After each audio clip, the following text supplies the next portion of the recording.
Menciona los principales hechos históricos que marcaron hitos en los gobiernos democráticos de Fernando Belaúnde y Alan García. El primer gobierno de Fernando Belaúnde Terry fue en 1963 a 1968.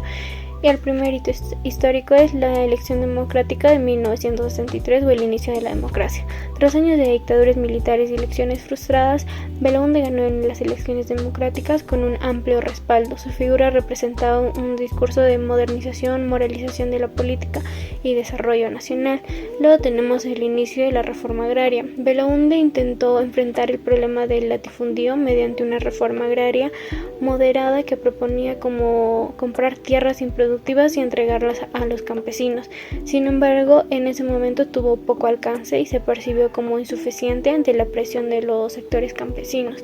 Luego tenemos la carretera marginal de la selva, que fue uno de los proyectos más emblemáticos y importantes de Belaúnde, ya que buscaba conectar la selva con el resto del país para facilitar un acceso a recursos naturales, promover el comercio y repoblar las zonas olvidadas. Aunque la obra no se llegó a concluir completamente durante su mandato, marcó un hito de integración nacional. Luego está el conflicto con la IPC. En el año 1967, el gobierno de Belaúnde firmó un contrato para la explotación del petróleo en Talara, pero por la falta de claridad en los términos de contrato y la pérdida del acta de entrega de los pozos, se ascendieron una crisis política para su gobierno. Luego tenemos el golpe de Estado de 1968. El 3 de octubre de 1968, el general Juan Velasco Alvarado derrocó a Belaúnde argumentando corrupción y entrega de recursos a extranjeros. Este golpe dio inicio a un gobierno militar, reformista y autoritario que duró hasta los años de 1980. Luego está el segundo gobierno de Fernando Belaúnde Terry, que fue en el año 1980 a 1985. El primer hecho importante es el retorno a la democracia en 1980, ya que tras 12 años de dictadura militar, el Perú volvió a elegir libremente a su presidente y Belaúnde fue reelegido en un contexto de transición democrática. Y su mandato se centró en restituir las libertades, fortalecer las instituciones y abrir el país a una inversión extranjera. Luego tenemos la aparición de Sendero Luminoso en 1980.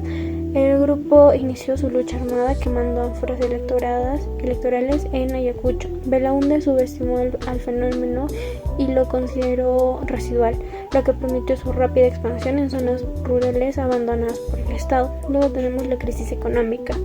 El país enfrentaba altos niveles de inflación, escasez de empleo, endeudamiento externo y una débil producción interna. Además, la deuda externa que teníamos empezó a crecer más. Belaúnde intentó tomar medidas de austeridad, apertura comercial, pero no tenía resultados significativos. Luego está la debilidad institucional frente al terrorismo, ya que la falta de una política clara de seguridad, la improvisación militar y la represión indiscriminada agravaron la violencia, y Sendero Luminoso se fue fortaleciendo y empezó a ganar más terreno, lo que sembró el miedo en muchas regiones del país.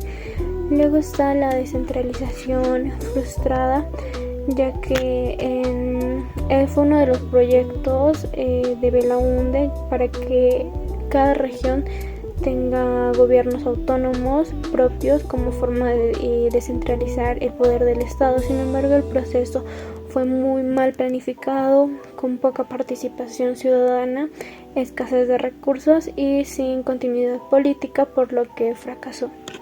El primer gobierno de Alan García Pérez fue en el año de 1985 y 1990. La política económica heterodoxa. Alan García aplicó una política de corte nacionalista y populista. Alan García decidió que el Perú solo pagaría el 10% de sus exportaciones para cubrir la deuda externa. Esta medida fue muy popular internamente, pero aisló al país de la comunidad financiera internacional, provocando una caída en el crédito externo y la inversión. Luego está la hiperinflación externa, ya que en 1988 los precios subían diariamente, el sol se devaluó drásticamente y la gente perdió poder adquisitivo. El Estado imprimía dinero sin respaldo, lo que agravó la situación. Fue uno de los peores colapsos económicos en la historia del Perú. Luego está la nacionalización de la banca en 1987.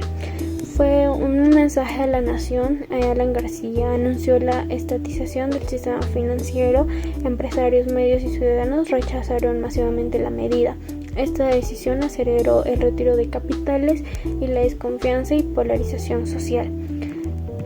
Como siguientes hechos está el aumento del terrorismo, ya que durante su gobierno los grupos armados de Sendero Luminoso y el MRTA se incrementaron sus ataques, atentados y asesinatos. El Estado respondió con medidas represivas que no siempre fueron eficaces ni respetuosas a los derechos humanos. Luego está la violación a los derechos humanos, ya que en 1986, durante un motín en los penales El Frontón del Lurigancho y en Santa Bárbara se produjeron una masacre de presos acusados de terrorismo, y las Fuerzas Armadas usaron fuerzas desproporcionadas y el número de muertos fue muy altísimo, que llegaba a un aproximado de 250 reclusos, y los organismos internacionales denunciaron graves violaciones a los derechos humanos. Luego tenemos la pérdida de legitimidad, ya que al final de su mandato Alan García tenía una muy baja aprobación. El desabastecimiento, la violencia y la hiperinflación causaron desesperanza.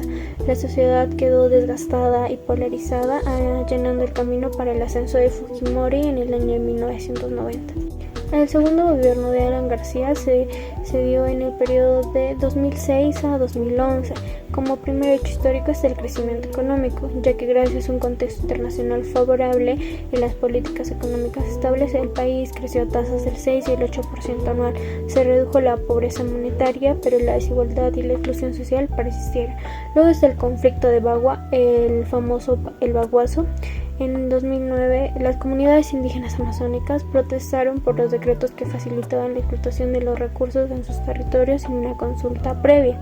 El enfrentamiento con la policía dejó alrededor de 33 muertos, y el hecho evidenció el choque entre modernización económica y los derechos indígenas. Luego tenemos la firma del Tratado de Libre Comercio con Estados Unidos en el año 2006. Se consolidó la integración del Perú al mercado global. Se abrieron sectores estratégicos del comercio exterior, aunque trajo inversión, también generó preocupaciones por la pérdida de soberanía y efectos negativos sobre pequeños productores. Luego tenemos la ley de la carrera pública magisterial del 2007. Se implementó una ley que promovía la evaluación y profesionalización docente, que fue resistida por el SUTEP, que alegaba amenazas a la estabilidad laboral. Sin embargo, marcó un punto de partida para las reformas educativas futuras. Por último, tenemos los escándalos de corrupción que estaban vinculados con el caso Odebrecht. Aunque en su gobierno en sí no fue directamente señalado en ese momento, las investigaciones posteriores revelaron vínculos de corrupción en grandes obras de infraestructura. Alan García fue investigado y terminó suicidándose en el año 2019, cuando iba a ser detenido por la Fiscalía.